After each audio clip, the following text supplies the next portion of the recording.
जय हिंद साथियों। मैं अतुल पाल आप सभी को स्वतंत्रता दिवस की अग्रिम बधाइयाँ देता हूँ।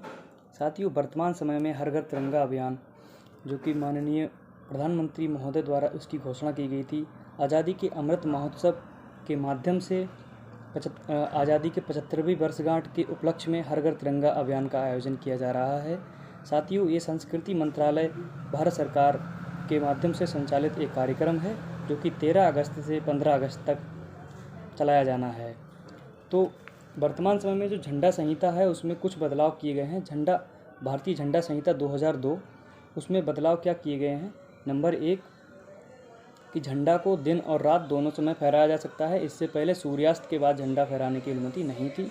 और दूसरा है कि जो मशीन से बना हुआ झंडा या पॉलिएस्टर से बने झंडे का भी इस्तेमाल किया जा सकता है, क्योंकि हर घर में झंडा फहराया जाना, तो ऐसे में जो हाथ से निर्मित झंडा हुआ करता था सूती वस्त्रों से या जो ऊनी सूती हथकरघा उद्योगों से बने हुए जो झंडे थे, उनके माध्यम से झंडों की आपूर्ति करना संभव नहीं था। तो इसलिए सरकार ने ऐसा कदम उठाया है।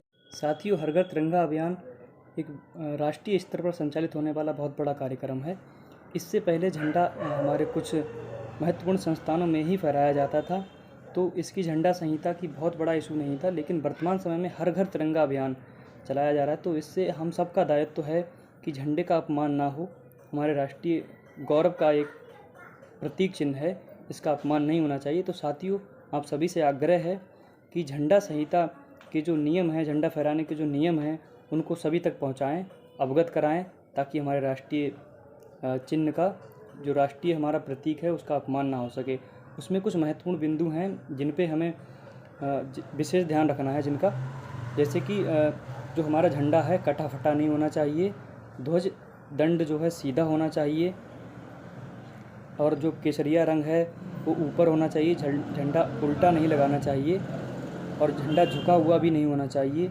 जो राष्ट्रीय ध्वज है उस पर कुछ लिखा या छपा हुआ ना हो। राष्ट्रीय ध्वज के साथ अन्य कोई ध्वज ना लगाया जाए, और यदि कोई लगा भी है तो झंडे के बराबर या उससे ऊपर या उससे ऊंचा नहीं होना चाहिए। साथियों, ध्वज फहराते समय ध्यान रहे कि राष्ट्रीय ध्वज पर या ध्वज दंड पर किसी प्रकार का कोई प्रतीक चिन्ह, फूल माला या अन्य किसी प्रकार का कोई लेख नहीं होना चाहिए। ध्वजारोहण या ध्वज फहराने के बाद जब ध्वज उतारें तो उसे सम्मानपूर्वक अपने घर पे रख लें, इधर उधर सड़कों पर ना फेंकें। साथ ही अगर ध्वज क्षतिग्रस्त हो जाता है, कट या फट जाता है, तो उसका सम्मानपूर्वक निपटान करें।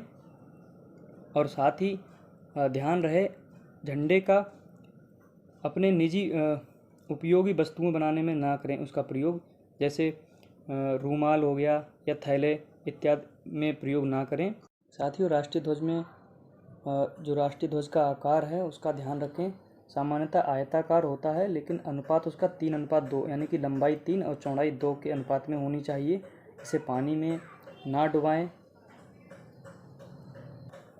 किसी मंच या मेज को सजाने में इसका प्रयोग कदापि ना करें। साथियों, इसी के साथ मैं अपनी वाणी को विराम देता हूँ। जय Hind. Subscribe now and press the bell icon. Never miss an update.